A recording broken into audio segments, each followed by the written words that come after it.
Բարի գալուս Civilnet, Գյումրիի ընտրությունները թեպետ իրենց բնույթով լոկալ էին, բայց ստացել էին համապետական նշանակություն եւ ընկալում։ Ինչ տեղի ունեցավ Գյումրիում ընտրությունների արդյունքում, ինչ հանգուցալուծում է սպասվում եւ ինչպիսի քաղաքային կառավարում է ունենալու Հայաստանի երկրորդ քաղաքը իր մեծությամբ, ես կզրուցեմ Եվրադաշինք կուսակցությունների դաշինքի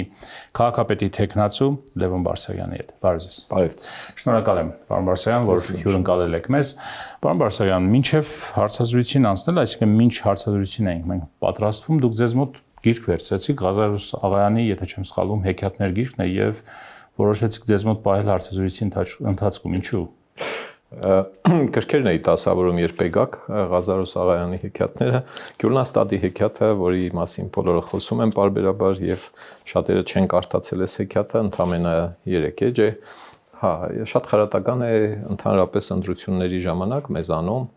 եւ պոստսովետական մի շարք երկրներում, նույնիսկ զարգացած ժողովրդավարական երկրներում, երբ տեխնացուները սկսում են հեքիաթներ պատմել։ Բավականին լուրջ դեմքով, խոսքը պոպուլիզմի մասին է։ Մարդկանց պատմել այնպիսի բաներ, որոնք առաջնային մակարդակում շատ հաճելի է լսել, Շուշին ենք հետ բերելու, հետո Կարսը, Վանը, Արդահանը, այստեղ, չգիտեմ, ազատ տնտեսական կոտի ենք սարքելու, $500 միլիոն ներդրումներ ենք անելու եւ այլն, եւ առանց իրական հնարավորությունների եւ հենքի։ Հետո ընտրություններն անցնում են ու հանրությունը, ովքեր քվեր տվել այդպիսի տեխնացուներին, այդ գեղեցիկ դրվագները ճակերտավոր սկսում են մոռանալ, էլի։ Շարունակ պիտի հիշեցնել մարդկանց, որ ընտրությունը հեքիաթներ լսելու համար չէ, հեքիաթների համար կան գրքեր, հեղինակներ, Հովհաննես Թումանյանն է, Հանս Քրիստիան Անդերսենն է, Ղազարոս Աղայանը, Շարլ Պերոնը եւ էլի լիքբաներ, այնպես որ հորինելու վարպետության մեջ ասես թե մրցում է գնում Հայաստանում արդեն մոտ 30 տարի։ Պետական, տեղական ընտրություններում փորձում են շոկոլադ ու կանֆետ խոստանալ, առանց դրա տակ իրական հենք տնելու։ Մարդիկ էլ ընտրողներն էլ հաճախ չեն նկատում, թե ինչպես են խաբվել, էլի, ասենք ժամանակը գալիս է, մտքներով չի անցնում ասել, թե հիշում եք, որ այս տեսակ բաներ եք խոստացել մեզ, բա երբ եք անելու, բա ինչպես եք անելու, ինչը վերաբերվում է նաև անցած այս ընտրություններին։ Երեք զանգել են ինձ, մեկը ասում է, մեր թաղում ֆուրեր են անցնում, ծանր բեռնատարներ, ինչ պետք է անենք, ասի ես այլևս ոչինչով օգնել չեմ կարող, էլի։ Հա, դիմեք ընտրված իշխանություններին կամ մի քիչ էլ սպասեք, կլինի քաղաքապետի ընտրություն ավականուն նիստում, կդիմեք իրեն, կտեսնեք կլուծի թե ոչ։ Կարող է այդ մարդիկ դեռ չգիտեին, որ ընտրություններն ավարտվել են։ Կարող է տեղյակ չեն, որ ընտրություն է տեղի ունեցել։ Շատ լավ, տեսեք, հեքիաթների մասին խոսացիք, հանրության մի հատված էլ կա կամ քաղաքական էլիտա է, քաղաքական ուժերի ներկայացուցիչների, որ եվրոպական ապագա խոստանալն է առհասարակ հեքիաթ համարում, հատկապես Գյումրիում եւ տեղական մակարդակում։ Դա հեքիաթ չի։ Խոսքը, եթե մեզ է վերաբերվում, ի նկատի ունեինք մենք հանրային ծառայությունների մատուցման բարձր ստանդարտներ, այնքան բարձր, որքան դա պատկերացնել կարելի է։ Դա մեր ընկալումներով եվրոպական ստանդարտներն են։ Եվ մի շարք օրինակներով քարոզարշավի ընթացքում բացատրել ենք ամենապրիմիտիվ օրինակներից սկսած, վերջացրած ամենածանր գործերով, որոնք պիտի արվեն, որպեսզի քաղաքացիներին մատուցվող ծառայությունները լինեն որակյալ։ Հեգնանք ենք լսել, ծաղր ենք լսել, մանիպուլյացիաներ ենք լսել։ Այ առաջադրվել են, որ եկուց Շենգենի մուլտիվիզա ստանան իրանք։ Հա, այս հիմարություններից սկսած, վերջացրած։ Դե դա բայց զառանցանք է ակնային։ Հա, բայց դե տակը փող էր դրած ու ֆռացնում էին, չէ՞, ախր այդ ամբողջը դե տեսեք։ Ով դուք հաստատ Շենգենի խնդիր չունեք։ Հա, բանը էս էր, բայց թե մենք վստահ եմ, որ բարեխիղճ ենք եղել, առաջարկել ենք իրատեսական բաներ, ոչ մի կապ չունի այս հեքիաթների հետ։ $14 միլիոն բյուջե ունի Գյումրին։ $14 միլիոն հնարավոր է ունենալ եվրոպական ստանդարտի ծառայություններ։ Եվրոպականն էլ է առանցգական, ռումինական, եվրոպական եւ գերմանական եվրոպական, դրանք տարբեր եվրոպականներ են իրենց էության կամ շվեդական եվրոպականը, բայց այնուամենայնիվ միջին եվրոպական լավ Լեհաստանի մակարդակի, Լեհաստանի երկրորդական, երրորդական քաղաքների մակարդակի ծառայություններ ունենալ։ Ոչ թե 14 միլիոնից կուզեի գալ, այլ կուզեի գալ շնչին ընկնող համայնքային բյուջեի չափից, որը մեր դեպքում 35-40 հազար դրամ է տարեկան, այսինքն ընդամենը $100 է շնչին ընկնող համայնքային բյուջեն։ Ընդհանրապես այս ցուցանիշը Հայաստանում չի քննարկվում օրենսդրության մեջ, հայեցակարգերի մեջ նման ցուցանիշ չի քննարկվում։ Ինչը շատ կարևոր է Երևանի դեպքում, օրինակ, հանած պետական կրթությունն ու պետական առողջապահությունը շնչին ընկնող համայնքային բյուջեն 3 անգամ մեծ է միջին հաշվով, քան մնացած բոլոր համայնքների շնչին ընկնող համայնքային բյուջեն միջին հաշվով։ Սա լուրջ խտրականության մասին է։ Այս մասին շատ ենք խոսել, շատ հաղորդումներ ենք արել, բացատրել ենք։ Իհարկե, ունենալ այն ծառայությունների որակը, ինչ կա ամենահետամնաց եվրոպական կամ Եվրամիության ամենահետամնաց երկրի համար, այդ գումարով հնարավոր չէ։ Երկու տարբերակ կա այդ դեպքում, կամ փորում ենք մտնում ենք մեջը, պահը գցում ենք կողքը, նայում ենք ով է անցնում, ասում ենք այդ հողելից վրեկս մեռնենք գնանք, էլի, որտեվ բան չի փոխվելու։ Այդ ճանապարհը մեզ դուր չի եկել ու դուր չի գալիս։ Մենք մտածում ենք, որ իրական հնարավորություններ կա քաղաքի բյուջեն մեծացնելու տարբեր աղբյուրներից եւ կոռուպցիայի զերծ կառավարում ունենալ, արդյունավետ կառավարում ունենալ, դրանք տարբեր բաներ են, եւ քաղաքացիներին սկսել հետ-հետե ավելի որակյալ ծառայություններ մատուցել։ Դրա ճանապարհները ինձ հայտնի են, խոսել եմ ոչ միայն այս ընտրությունների ժամանակ, անցած ընտրությունների ժամանակ, այս ընթացքում տարբեր համայնքապետերի եմ խորհուրդ տվել ինչպես ճանալ ավելացնել իրենց բյուջեն եւ հնարավոր է միջնաժամկետ հեռանկարում առավել եւս երկարաժամկետ հեռանկարում ունենալ շատ որակյալ ծառայություններ քաղաքացիների համար։ Ի վերջո, փողը ինչքան էլ նայեք, որտեղ էլ նայեք միշտ քիչ է, բայց եղած փողը արդյունավետ օգտագործելը հարնության շրջանում արդարության զգացում է առաջացնում։ Այսինքն չի կարելի համարել, որ աղքատ հասարակությունները կամ աղքատ համայնքները անպայման պիտի կոռումպացված լինեն։ Կարելի աղքատ լինել, բայց արդար կառավարել եւ մարդիկ կգնահատեն, որ արդար է կառավարվում։ Ինչի նման կլինի, եթե ենթադրենք այսպես։ Եվ արդար եւ էֆեկտիվ կառավարումը կվերի բարեկեցության բարձրացման։ Ոչ մի կերպ ընդունելի չի համարվի, որ որևէ համայնքում, մեր համայնքում կամ այլ համայնքում, որը այս տեսակ խնդիրների մեջ է գտնվում, հանկարծ, ասենք, ծառայողական ավտո կմվի 30, 40, 50 միլիոն դրամով։ Հասարակությունը ուղղակի մտածելու է, ասի լավ, դե ուրեմն փաստորեն իրենք իշխանության էին գալիս սեփական ինչ-ինչ բարեկեցության համար, հարմարավետության համար, այնին շատ վաղուց մենք օրինակ առաջարկել ենք, թե ընդհանրապես ծառայողական ավտոմեքենաներ համայնքային տնտեսությունում չպիտի լինեն։ Այդ ծառայությունները կարող են մատուցվել մրցույթով տաքսի ծառայություններից օգտվելով եւ դա մի քանի անգամ ավելի էժան է նստում համայնքի վրա, քան թե ծառայողական ավտոմեքենաներ, սպասարկումն է, ԱՊԱ-ն է, ՍՆ է, աշխատավարձերն են, քսայուղերն են, վարորդը աշխատում է 5-10% իր աշխատաժամանակի մեքենայի մեջ քնում է կամ ինչ-որ հարցեր է լուծում եւ այլն եւ այլն։ Այսինքն սրանք այն ամենապրիմիտիվ օրինակներից է, երբ շատ վաղուց բոլոր համայնքները կարող էին անցնել այս տեսակ արդյունավետ կառավարման։ Մարդիկ կտեսնեն, կհասկանան, որ ճիշտ է, փողը քիչ է, բայց կառավարումը ոնց որ թե թալանանչի ուղղված էլի։ Ինչու Գյումրիում հիմա արդեն կարող ենք ասել, պարտվեց Եվրոպան եւ հաղթեց կոմունիզմը։ Իրականում քաղաքական գաղափարախոսությունները չէ որ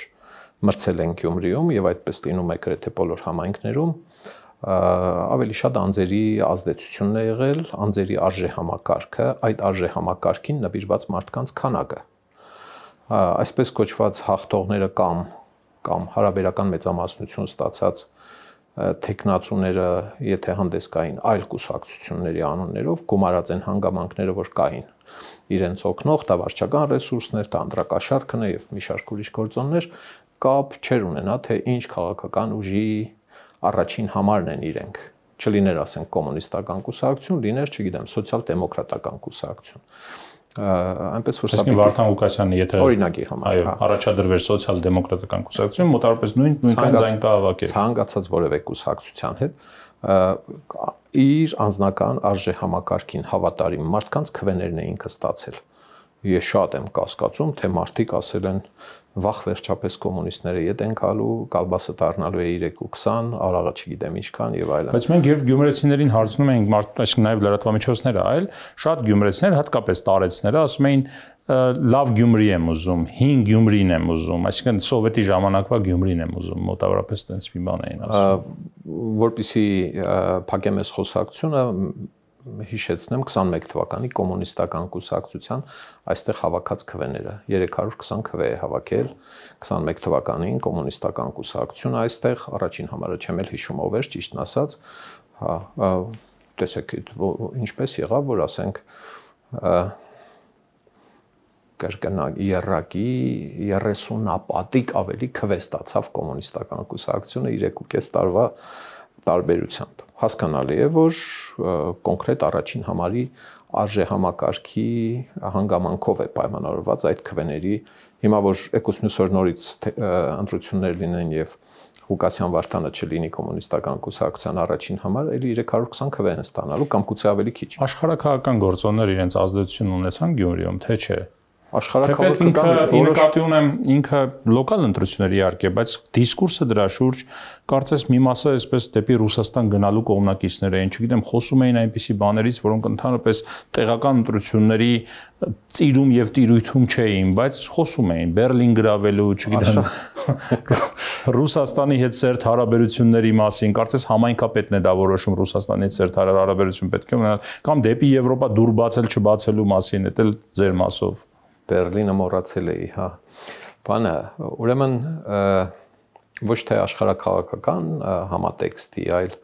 հայաստանյան ներքաղաքական համատեքստը իր ազդեցությունը ունեցավ եւ պիտի ունենար քաղաքական ուժերի կեսից ավելին, ովքեր մասնակցում էին այս ընտրություններին, թիրախ էին հայտարարել ոչ թե Գյումրու բարեկեցությունը, այլ ինչ է քաղաքացիական պայմանագրի համապետական մակարդակով իշխանազրկման մեկնարկը Գյումրիից տալը։ Այսինքն այս համատեքստում ընդդեմ գործընթաց էր այսպես ասած։ Ընդդեմ, այն էլ ոչ թե ընդդեմ Գյումրու, չգիտեմ ինչ, այլ ընդդեմ քաղաքացիական պայմանագրի, ինչը նորություն չէ, 21 թվականին էլ էր նույնը, թիմ ընտրություններում էլ էր, որտեղ տեղի ունեցել նույն տրամաբանությունն է աշխատել նախկին իշխանությունների եւ նախկին իշխանություններին հարակցված այս կամ այն կերպ անձանց ու քաղաքական ուժերի առաջխաղացումը Գյումրիում եւ դա իրենք չէին ཐակցնում ասում էին որ մեր նպատակը ԿՊ-ի պարտության հիմքը Գյումրուց տնելն է իրենց իրավունքն է բայց այդտեղ շատ կոնկրետ քաղաքն է տուժում եթե այդ ամբողջի հետ մեկտեղ ես տեսնեի որ քաղաքի զարգացման իրական ծրագրեր են քննարկվում կասեի ոչինչ դե լավ է մի պետական իշխանության դեմ արշավ են սկսում այստեղ, որպեսզի ավարտեն 26 թվականի ազգային ժողովի ընտրություններում, անեն, իրենց իրավունքն է, քաղաքական ուժի իրավունքն է։ Բայց որ Գյումրու խնդիրները մնացին ստվերում եւ Գյումրու զարգացման իրական բանավեճ տեղի չունեցավ, այդտեղից հասկանում ենք, որ քաղաքը տուժում է, տուժելու է։ Մենք դա առաջիկայում տեսնելու ենք, էլի, այսինքն մնալու է լավագույն դեպքում իներցիոն նոմինալ կառավարում։ Այսինքն այն մինիմումները, որոնք արվել են, եթե հիմա շարունակվի արվել, ելի մեծ բան կլինի։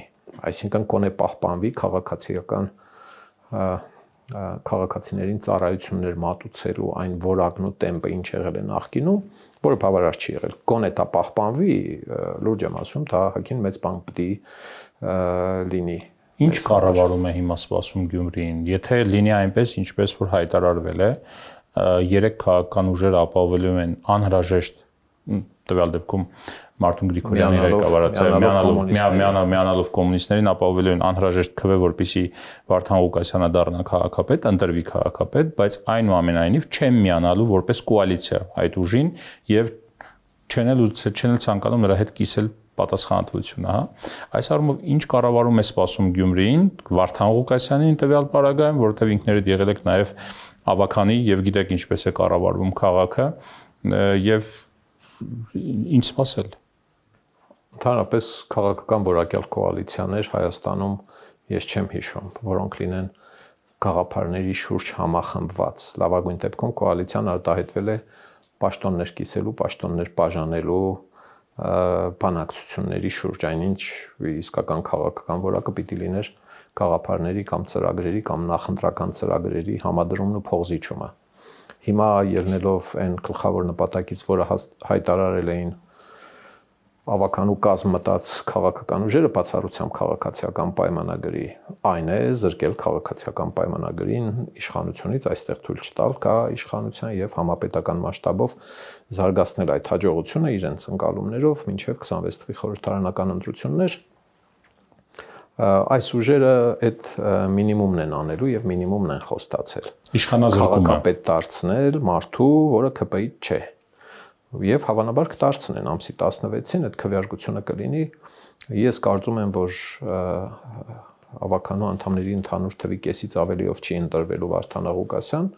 այլ հարաբերական մեծամասնությամբ է ընտրվելու եւ վերջին խոսքը այս մասով Մարտուն Գրիգորյանին էր, թե տալու ենք այնքան քվե, որ նա դառնա քաղաքապետ։ Այնտեղ երկու սխեմա կա, մեկն այն է, որ երկու քվե եք տալիս ընդամենը եւ նա Վարդան Ղուկասյանը քվեներով, մեկ քվեով անցնում է քաղաքացիական պայմանագրի 14 քվեին։ Մյուսն այն է, որ բացարձակ մեծամասնություն են ապահովում, կարծում եմ Մարտուն Գրիգորյանը դրան հակված չէ։ Եվ այս իմաստով Վարդան Ղուկասյանը կարող է ընտրվել քաղաքապետ լինելով փոքրամասնության քաղաքապետը։ Ոմանք կասեն, որ չէ, 4 քաղաքական ուժերն իրար հետ 19 մանդատ ունեն, բայց ինչպես նշեցիք եւ ինչպես հասկանալի է, դա միասնություն չէ, դա կոալիցիա չէ, դա նույնիսկ հուշագրով ինչ որ պայմանավորված բան չէ, մանավանդ մյուս 3 ուժերը որևէ պաշտոն չեն ակնկալում, չեն ուզում։ Ճիշտ է, Ղուկասյանը ահագին ուրախացած էր դրանից առաջին օրը, բայց հետո երևի այդ էյֆորիան անցնում է, հետսետե կռահում է, որ ինքը ավելի շատ կրակն է ընկնում, որտեղ լինել փոքրամասնության քաղաքապետ բավականին բարդ է կառավարման հեռանկարների տեսանկյունից։ Եվ իր կառավարումը որպես քաղաքապետ անընդհատ հանդիպելու է խնդիրների քաղաքացիական պայմանագրի 14 հոգու, Մարտուն Գրիգորյանի 6 հոգու կողմից առնվազն դել եղավ 20։ Եթե նույնիսկ են երկու արբանյակ ուժերը շարունակեն անվերապահորեն սատարել Վարդան Ղուկասյանին 13-ը ընդդեմ 20-ի, կամ Մարտուն Գրիգորյանի 6 հոգին, եթե չգնան նիստերի, ասեն թե մենք մեր պարտքը արել ենք, ՀՊ քաղաքապետ չի տարել, որոշեն նիստերին չմասնակցել, այնտեղ նիստերի բաղադրությունը լինելու է Վարդան Ղուկասյան պլյուս երկու արբանյակները 13 եւ քաղաքացիական պայմանագիր 14։ Հեշտությամբ կարելի է կռահել, թե ինչ դժոխք է դառնալու տեղական ինքնակառավարումը եւ ավականու նիստերը։ Այսինքն Գյումրիի կառավարումը դժոխքի է վերածվելու։ Դե այն նախկին կառավարման սխեմաները, որոնք կային Վարդան Ղուկասյանի քաղաքապետ եղած ժամանակ, մեծամասնական ավականիով, երբ 15 հոգի էր ավականու կազմը, եւ բոլորը միշտ միահամուռ կերպով կողմ էին իր բերած բոլոր նախագծերին, ամեն ինչ այսպես ասած կտրած կապած էր, ամեն ինչ որոշած էր, որևէ վեճ բանավեճ չէր կարող լինել ավականու նիստում, այդպես այլևս չի լինելու։ Ակնհայտ է, որ ինքը ակնկալում էր ունենալ միահեծան իշխանություն կամ գոնե կեսից ավելին տիրապետեր, որպեսզի այսպես ասած կայուն կառավարում ապահովեր, դա հիմա տեսնում եք, որ քվեներով չի ստացվել, չի ստացվում։ Կասկածում եմ, թե տեղի ունենա ավականու անդամների տեղաշարժ խմբակցությունից խմբակցություն։ Ավելի նաև ծոծրակին զգալու է միշտ կենտրոնական իշխանության, հանրապետական իշխանության, այսպես ասած։ Սա մի ուրիշ մակարդակ է, այո, շունչը հաշվի քննիչ պալատ, պետական վերահսկողական ծառայություն, 1000-ի հարցեր կան։ Չհաշված են քրեական գործերը, որ վերաբերվում են իրեն արդեն 4-5-6 տարի ապօրինի գույքի պատմությունը եւ այլն, հա, այսինքն այնպիսի քաղցր կառավարում, քաղցր թակավորություն, ինչպիսին ուներ ինքը մինչև 12 թվականը, այստեղ այլևս չի լինելու։ Դա նաև կախված է նրանից, թե քաղաքացիական պայմանագիրը իր խմբակցությունը ավելի ճիշտ որքանով արդյունավետ կաշխատի։ Կարող է շատ անարդյունավետ աշխատի, ինչպես եղել է անցած գումարման ժամանակ։ Գնան խելոք նստեն իրենց համար, դեմ քվեարկեն կամ կողմ քվեարկեն, ասեն հանուն քաղաքի է, հա, իսկ ամենաանտուր տարբերակն այն է, որ փորձեն կուսակցությունները կամ խմբակցությունները մյուս ճամբարներից մարդ առևանգել, քաղաքական առևանգումների մասին է խոսքը, ասենք ԿՊ-ին պետք է եւս 3 հոգի, որպեսզի դառնա ուրեմն քաղաքային միահեծան կառավարում, այնպես ինչպես արեցին, ասենք Ալավերդիում կամ Երևանում էլի, հա, ինչ որ առումով։ Երևանի դեպքում էլ չստացվեց այդ ամբողջությամբ անել, Երևանում էլ է փոքրամասնության կառավարում, բայց այնտեղ ավելի 32 հոգին 65-ից մնացածի այդպիսի դասավորությամբ։ Նրանք էլ որ միահամուռ լինեն, Երևանում թիմը կտապալվի իսպար, հա, միահամուռ չեն, ինչպիսին որ է։ Գյումրու դեպքում նույնիսկ այդ գրեթե կեսի հասնող ազդեցությունը չունի Ղուկասյան Վարդանը իր հավաքած քվեներով եւ իր արբանյակ քաղաքական ուժերով։ Այնպես որ այն ամենակարևոր փաստաթղթերը, որոնք պիտի ընդունվեն քաղաքի կառավարման համար, դրանք լուրջ դիմադրության են արժանանալու, հնգամյա զարգացման ծրագիր, տարեկան աշխատանքային պլան, բյուջե, հաստիկացուցակներ, տեղական տուրքեր, վճարներ, սրանք են 5 կարևոր փաստաթղթերն են, որոնց վրա պիտի հենվի համայնքը առաջիկա 5 տարիների ընթացքում։ Սրանք հեշտ ու հանգիստ չեն ընդունվելու։ Պարոն Բարձրյան, Գյումրիի ընտրությունները այսպես հանրապետական նշանակության ընկալում ունեին, ընկալում էին ստացել, այդպիսի աղմուկ էին ստացել, որ ինչպես դուք ասացիք, ընդդիմադիրները փորձում էին սա ներկայացնել որպես իշխանազրկման գործընթաց, որը սկսվելու է Գյումրիից։ Արդյոք ուռճացված էր այդ նշանակությունը, հաշվի առնելով, որ դա թիմ ընտրություններ էին, եւ կամ եթե ուռճացված չէր, արդյոք կարելի է ակնկալել, որ Գյումրին այդ առումով քաղաքական թրենդ կդառնա կամ թրենդի սկիզբ կդառնա, որ հաջորդիվ մյուս քաղաքներում կամ հանրապետական արդեն նշանակության խորհրդարանական ընտրություններում այդ մեկնարկը իսկապես կտրվի։ Ժողովրդի տրամադրությունները աներկբա փոխվել են։ Նման դրություններում շատ բնական պիտի համարել, որ ընդդիմադիր ուժերը պիտի փորձեն ամենափոքրիկ հաջողությունը փորձեն զարգացնել, սա բնական է։ Քաղաքագիտական տեսանկյունից էլ լավ էլ արդար է, էլի, շատ փոքրիկ հաջողությունը տնել զարգացնել, ասել որ գնում ենք առաջ։ Ուռճացված էր դրա նշանակությունը, այո, համամիտ եմ, որ զգալիորեն ուռճացված էր, որտեղ համապետական ընտրությունների համատեքստը էապես այլ է լինելու, քան թե ենթադրենք տեղական ընտրությունների խնդիրները քաշել տանել այնտեղ։ Հիմնական թեման լեյտ մոտիվը համապետական ընտրությունների մնալու է նույնը, ինչ 21 թվականին էր։ Մոտավորապես այսպես էլ, ես նորերն եկել են, երկիրը քանդում են, քանդեցին, քելեք գնացեք տուն, թող լինի երկիրը մի քիչ կոռումպացված, բայց Արցախը մեր է լինի։ Մոտավորապես այս տրամաբանության մեջ է լինելու այդ ամբողջ խոսք ու զրույցը 21 թվականին։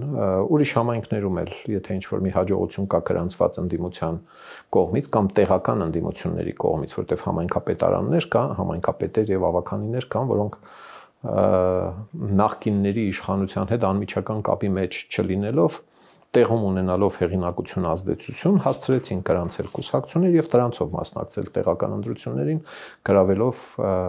մի շարք համայնքներում, գրեթե 45%-ում համայնքների ավականու մեծամասնությունը եւ համայնքապետը ունենալով նրանցից ինչ որ մի կոնսոլիդացիա լինելու է իհարկե։ Երկրորդը շատ կարևոր է նկատել, թե քաղաքացիական պայմանագիրը ինչպիսի դասեր կքաղի այս իրավիճակից եւ ինչպես կվարվի առաջիկա այս 1 տարի 1 ամսվա ընթացքում։ Ինչ դասեր պետք է քաղի։ Ընդհանրապես պիտի իր խոստումներին մի հատ հետահայացնայի, տեսնի ինչ է խոստացել այս հանրությանը իշխանության կալով։ Արդարություն սահմանել, արդարադատությունը բարեփոխել, վեթինգներ պիտի աներ, ապօրինի գույք պիտի վերադարձներ, լիքը ուրիշ բաներ պիտի աներ, որը չի արել։ Ահագին բաներ պիտի աներ, ինչ հանրությունն էր պահանջում եւ իրենք չէին ստանձնել լյուստրացիա օրինակի համար։ Ահագին մարդ, այդ թվում ես, պահանջում էինք, որ լյուստրացիա պիտի լինի, քաղաքական գնահատական պիտի տրվի պետության զավթմանը։ Իշխանությունը համարել է, որ դրա կարիքը չկա։ Այդ քաղաքական գնահատականը նախապայման էր լինելու, որպեսզի պետությունը զարգացման համար շատ կոնկրետ իրավական ակտեր ընդուներ։ Օրինակ, մարդիկ, ովքեր վնաս էին տվել Հայաստանի Հանրապետությանը անցած 30 տարիների ընթացքում, 30 քանի տարիների ընթացքում, դրանց ապացուցումը եւ օրենքով այդ մարդկանց ու այդ քաղաքական ուժերի արգելափակումը ընտրություններին մասնակցելու համար։ Նման փորձ բարեբախտաբար արևմտյան զարգացած աշխարհը ունի։ Շատ կոնկրետ քաղաքական գործիչների, դատարանների որոշումներով կամ օրենսդիր ակտերով արգելում են կոնկրետ ժամանակահատվածում մասնակցել իշխանության ձևավորման գործընթացին։ Որպես ընտրող կարող եք մասնակցել, բայց որպես տեխնացու լինել չեք կարող, որովհետև ահա այս վնասներն եք տվել երկրին կամ քաղաքին, հանրապետությանը։ Այս իշխանությունը իդեմս Փաշինյանի անհասկանալի հաշտվողականություն ցուցաբերեց համերաշխության, սիրո, շանս տանք թող աշխատեն, հանցագործ դատավորներ, որոնց մասին շատ ապացուցելու բան չկա, որ հանցագործ են, այդ մարդիկ զբաղեցնում են դատավորի պաշտոններ, քննչական համակարգից, դատախազական համակարգից, այս ամբողջը կկարողանա արդյոք իշխանությունը 1 տարվա ընթացքում շտկել, խելքի բերել եւ 26 թվականին ելնել ասել հերթական անգամ, հա, ներողություն սխալներ են կարել, ինչպես 21 թվականին ասաց Փաշինյանը։ Բայց կարող են խաղարկել հետեւյալը։ Պողպատե մանդատ։ Բայց կարող են խաղարկել հետեւյալը։ Տեսակ ժողովուրդ, մեզ չընտրեցիք եւ նախկինները վերադարձան Գյումրիի, այսինքն այս օրինակը, իհարկե ցանկանում էին հաղթել այս ընտրություններին, բայց դրան պատասխան ունեն ընտրողները, որոնք այդպես են ընտրել, կարող են ասել մենք ձեզ ժամանակին ընտրել էինք, որ բան փոխեիք։ Մենք հույս ունեինք, որ բան կփոխեք, ես ամեն օր լսում եմ դա։ Հա, եւ դուք չփոխեցիք։ Մենք ինչ իմանանք, եթե իմանայինք, որ պիտի վատամարդ չլինեինք, ես ինչ դադավորի, ես ինչ նախկին քաղաքապետի, ինչ նախկին գյուղապետի հետ, վատամարդ չէինք լինի, էլի, ելել էինք, ասենք, հեղափոխությանը մասնակցել են մարդիկ, ցույցեր են արել, ձեզ բերել են իշխանության, ձեր խոստումները լսել են եւ չեն տեսել խոստումների կատարումը։ Դատավորների վեթինգ եք խոստացել, չեք արել։ Խուսափել եք դրանից, ապօրինի կույք եք վերադարձնում, կոպեկներ եք հետ բերել համեմատած են թալանի հետ։ Զրկեիք ապօրինի կույքից եւ ապօրինի կույքի տերերը իրենց աշխատողներին չէին օգտագործի որպես ընտրիչներ։ Այդ 100 անգամ ասվել ու բացատրվել է, այս իշխանությունը ուզում է ասել, թե ընտրությունների ժամանակ ապօրինի կույքը ազդեցություն չունի, այնինչ ապօրինի կույքը զգալի ազդեցություն ունի դրանցում աշխատող ընտրողների թվով։ Դուք կարիք չունեք, չէ՞, ապօրինի կույքի աշխատող մարդկանց ասելու, թե իրենք ում են քվեարկելու։ Ընտրակաշարք տալու կարիք էլ չունի, ընտրակաշարք տալու պատրաստակամություն ունեցող տեխնացուն, որը ապօրինի կույք ունի։ Իր հյուրանոցի աշխատողներին արժե բացատրել, թե իրենք ում են ընտրելու։ Հայաստանում դա մի ահռելի ընտրազանգված է, որի ազդեցությունը ընտրությունների վրա տեղ-տեղ աղետալի կարող է լինել, իսկ հիմնականում նշանակալի։ Իմ հաշվարկներով մոտ 100-120 հազար մարդ է աշխատում ապօրինի կույքի մեջ Հայաստանում։ Եթե պետությունը ապօրինի կույքը չի վերադարձնում պետության, այս մարդիկ չեն ազատվում այդ կաշկանդումից ու ծանրաբեռնվածությունից, իրենք բարձր գնալու են քվեարկեն առանց ասելու, առանց ընտրակաշարքի, իրենք գնալու են քվեարկեն ապօրինի կույքի տիրոջ կամ նրա համակրած քաղաքական ուժի օգտին։ Հիմա այս սխալները իշխանությունը կընկալի որպես սխալ, թե կասի լավ դե սիրո եւ հանդուր ժողովականության մթնոլորտում բերեք անցնենք առաջ։ Անցած անգամ 50 քանի տոկոս տարան ազգային ժողովի ընտրություններում 53-54-ի կարգի թիվեր, այս անգամ կարող է 35-36-40 տանի լավագույն դեպքում, էլի, հա, եւ կայուն մեծամասնության սկզբունքը պահպանելով ազգային ժողովում էլի մեծամասնությունը ստանա մանդատների, բայց նրանք էլ էլի հայտնվելու են ազգային ժողովում, դե ասեն մեզ ընտրել են ժողովուրդը, որ ժողովուրդը, հարգելի պարոն Փաշինյան, ինքը տեղ ելնելու է լավագույն դեպքում ասի շնորհավորում եմ տեղի ունեցան ժողովրդավարական հերթական ընտրություն։ Չի ելնելու ասի մեր սխալների պատճառով է, որ սև կապիտալը ազդեցություն է ունեցել ընտրությունների վրա։ Պլյուս այդ սև կապիտալին հարակցված զանգվածային լրատվամիջոցները։ Այդ ռոպագանդան հետ է։ Ձեզ համար Գյումրիի քաղաքապետի, համայնքապետի տիմ ընտրություններին մասնակցելու էջը փակված եք համարում, թե ապագայում էլի մասնակցելու եք։ Չես կարող ասել երբեք, հա։ Հազարով մի զարգացում կարող է լինել։ Սա իմ 4-րդ ընտրություններն էին, ինձնից շատ մասնակցել է եւս 2-3 հոգի կարծեմ, այդ թվում Ղուկասյան Վարդանը։ Ես միշտ համարել եմ, որ ես պարտք ունեմ տալու քաղաքին։ Ես միշտ նեղվում եմ, երբ մարդիկ ելնում ասում են ժամանակին, որ այսպես եղավ, մենք բոլորս ենք մեղավոր, այդ ընդհանրացումը սպանում է։ Ինձ ոչ ոք չի կարողանա երբևէ ասել, թե բա ժամանակին ինչ է իր առաջարկել ենք։ Մանրամասն գրել, տվել, բացատրել ենք մարդկանց։ Լավ չեք բացատրել։ Տուն բացատրել ենք։ Արժե համակարգային վեճ է սա։ Մարդիկ, ես խոր համոզմունք ունեմ, որ այս տեսակ ընտրություններում, այս տեսակ անցումային ժամանակներում գտնվող հասարակության մեջ ընտրում են արժե համակարգերով իրենց նմաններ։ Կլան, այսպես են ընտրում։ Իրենց նմաններին, իրենց արժե համակարգ, այդ որ նման եմ ասում, արժե համակարգայինի նկատի ունեմ, մեկի դեպքում դա կարող է լինել հասարակ մի բան, որ մարդը պիտի շների կողմից հարձակման չենթարկվի։ Մյուսն էլ ասում է, լավ, դե շները մեր բարեկամ խածել է, լավ, դե հիմի դե դուք էլ բան եք գտել։ Հա, բերեք արձաններ շարեն 20-30-40 միլիոն դրամանոց, որովհետև ես սիրում եմ իմ քաղաքը։ Դա էլ է արժե համակարգային հարց։ Ես համարում եմ, որ մինչև փողոցները խելքի չեք բերել, արձանների վրա փող չպիտի ծախսվի։ Հիմա այն էլ իր տեղը ճիշտ է, հա, Հիտլերն էլ իր տեղը ճիշտ էր, հա, Ֆրանկոն իր թե Մուսոլինին, որ մեկն է ինչ որ մի բան անում, համարելով, որ ինքը սխալ է անում։ Չկա բնության մեջ այդպիսի մեկը, ով ինչ անում է, համարում է, որ ինքը ճիշտ է անում, որտեվ իր արժե համակարգի մեջ է դա։ Հիմա ես մեր արժե համակարգով, մեր թիմով, հարակից, աջակից ընկերներով ու կուսակցություններով առաջարկել ենք քաղաքի զարգացման այսինչ ծրագիրը։ Մարդկանց մի մասը ասել է, հա, համաձայն ենք, դուրերս գալիս է 2100 քանի հոգի։ Այն մի մասը ասել է, չէ, լավ կլինի Սարիգը, Ղուկասյան Վարդանը, Մարտոնե Գրիգորյան։ Եվ մենք հարգում ենք մարդկանց կարծիքը, ինչպիսի արժե համակարգել իրենք ունենան։ Ուրիշ բան, որ հանրության վերաբերմունքը կարող էր այլ լինել, եթե իշխանությունը իր խոստացած պարտավորությունները կատարեր, ապօրինի գույքը հաներ քաղաքական պայքարի դաշտից։ մարդկանց ընկալումները կսկսեին փոխվել։ Դե ձեզ համար դա այդպես է պետք է ապոր սև կապիտալը հանել, ապօրինի գույքը հանել, չգիտեմ, դրա հետ մեկտեղ նաև այդ գույքը կրողներին արանքից հանել, շատերի համար էլ դա քաղաքական կոնկուրենցիայի ճնշում է։ Հա, բայց բերեք հասկանանք, եթե երկուսս ունենք ռեստորան, ես իմ ռեստորանը սարքել եմ թալանած փողերի միջոցով, դուք վարկ եք վերցրել։ Դուք պիտի պարտքեր փակեք։ Հասկանալի է, որ ձեր արտադրանքի ինքնարժեքը ավելի բարձր է լինում, քան թե իմ արտադրանքի ինքնարժեքը։ Հիմա սա երբ արտածում եք քաղաքականության մեջ, հասկանում եք, թե ինչպիսի առավելություն է ստանում այն քաղաքական ուժը կամ քվազի կամ կեղծ քաղաքական ուժը, որը հենվում է գողացված կապիտալի վրա մեղմ ասած։ Այստեղ դուք պետք է աշխատեք ձեր էֆեկտիվության վրա։ Ես ծախսերը նվազեցնեք, արդյունավետությունը բարձրացնեք։ Ես պիտի ինչ անեմ, այս դեպքում ես պիտի մտածեմ բան անել, բերեք հարկերը մի քիչ տամ։ Չէ, որ կարողանամ մրցունակ լինել, բայց թե ինքը այդքան բանը որ արել է, ինքն էլ է հարկերը քիչ տալիս։ Այսինքն ես այն գլխից պարտված եմ արդեն, էլի, հասկանում եք։ Հիմա պարտված լինել կարելի է մի փոսփորել մեջը մտնելու տարբերակին հակվել, էլի, ասել այ մարդը ում հետ ես մրցում, ինչ ես մրցում։ Չէ, մենք իսկապես այլընտրանք ենք առաջարկել ժողովրդին այդ թակարդից դուրս գալու համար։ Թակարդը կոչվում է Եթե ներկաներին չեք ընտրում, նախկիններն են վերադառնում, հա, նույն հեքիաթը պատմելու են 21 թվականին, հույս ունեմ, որ 26 թվականին եւ 26 թվականին հույս ունեմ, որ այնուամենայնիվ կլինեն մաքուր ծագման քաղաքական ուժեր, որոնք իրական այլընտրանք կառաջարկեն հանրությանը։ Կասեն հերիք եղավ էլի այդ թագարդի այդ տուփի մեջ ապրեք էլի, եթե ոչ սրանք, ապա նախկինները ընտրել վատի եւ վատագույնի միջև էլի, իմ կռիվը եղել է սա եւ մնալու է սա։ Տեխնազու լինել չլինել էական չէ։ Ցուցակի առաջին համարը լինել, վերջին համարը լինել նույնպես էական չէ։ Բոլորին ես դա ասել եմ։ Կոնկրետ գաղափարներ, կոնկրետ լուծումներ։ Ու դրանք բաց դրած են ի դեպ։ Եկուս մյուս օր կընտրվեն, կօգտվեն, չեն օգտվի,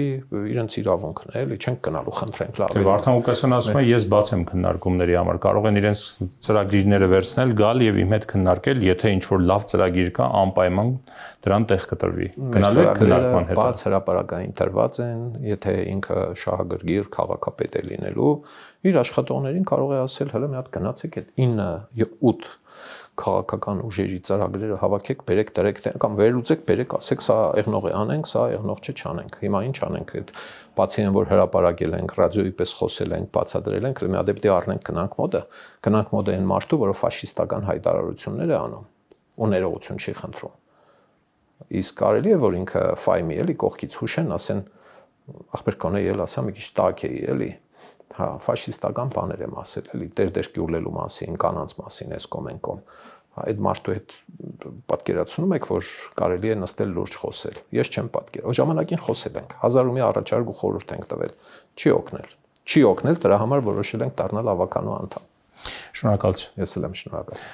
Իմ զրուցակիցը Լևոն Բարսեղյանն էր։ Շնորհակալություն, կհանդիպենք։